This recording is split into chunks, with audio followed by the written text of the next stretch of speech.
Damn weird. Geff, the talking mongoose.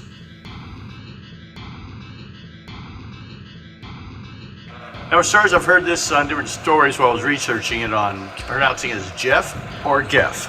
I'm going to go with Geff because it starts with a G, not a J.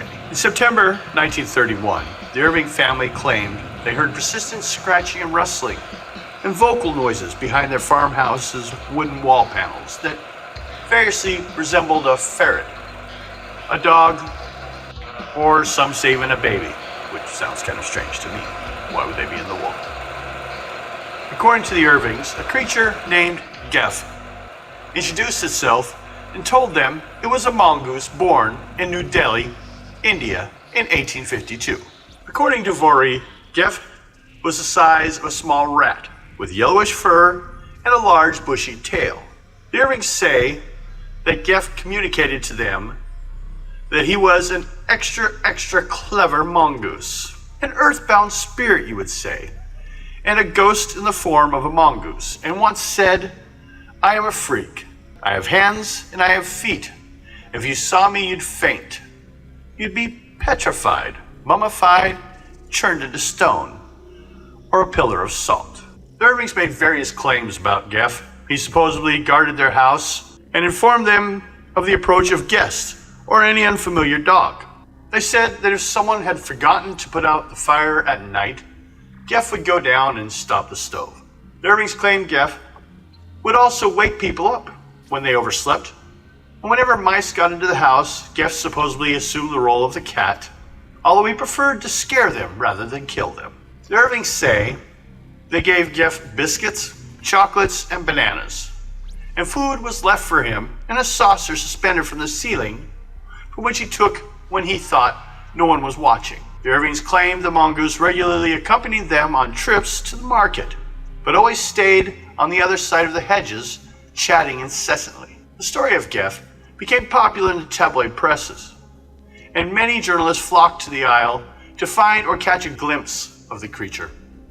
Several other people, both locals and visitors, claimed to have heard Geff's voices, and two claimed to have seen it. However, physical evidence was lacking. Footprints, stains on the walls, and hair samples claimed to be evidence of Geff were identified as belonging to the Irvings sheepdog, as were several photos which were claimed by the Irvings to depict Geff. Margaret and Vori Irving left the home in 1945 after the death of James Irving. They reportedly had sold their farm at a loss because it had the reputation of being haunted. In 1946, Leslie Graham, the actor who had bought the farm, claimed in the press that he had shot and killed Geff. The body displayed by the Graham was, however, a black and white and much larger than the famous imp mongoose. And Vori Irving was certain that it was not Geff who died in 2005. In an interview published late in life, she maintained that Geff was not her creation. In July 1935, the editors of The Listener, Richard S. Lambert, also known as Rex, and his friend, paranormal investigator Harry Price, went to the Isle of Man to investigate the case and produce the book The Haunting of Cashin's Gap, 1936. They avoid saying that they believe the story, but were careful to report it objectively. The book reports how a hair from the alleged mongoose was sent to Julian Huxley, who then sent it to naturalist F. Martin Duncan, who identified it as a dog hair. Price suspected that the hair had belonged to the Irving sheepdog, Mona. Price asked Reginald Pocock of the Natural History Museum to evaluate paw prints allegedly made by Geff and a plasticine, together with an impression of his supposed tooth marks. Pocock could not match them to any known animal, though he conceded that one of them might have been conceivably made by a dog. He did state that none of the markings had been made by a mongoose. The diary of James Irving, along with reports about the case, are in Harry Price's archives in the Senate House Library in the University of London, which might give you an idea on how serious some people actually took this story. Price visited the Irvings and observed double walls of wooden paneling covered the interior room of the old stone farmhouse, which featured considerable interior space between the stone and the wood walls. That makes the whole house one great speaking tube, with walls like sounding boards. By speaking into one of the many apertures in the panels, it should be possible to convey the voice to various parts of the house. According to Richard Wiseman, Price and Lambert were less than enthused about the case, concluding that only the most credulous of individuals would be impressed with the evidence of Geff. Nandor Fedor, research official for the International Institute of Psychical Research, stayed at the Irving's house for a week without seeing or hearing Geff.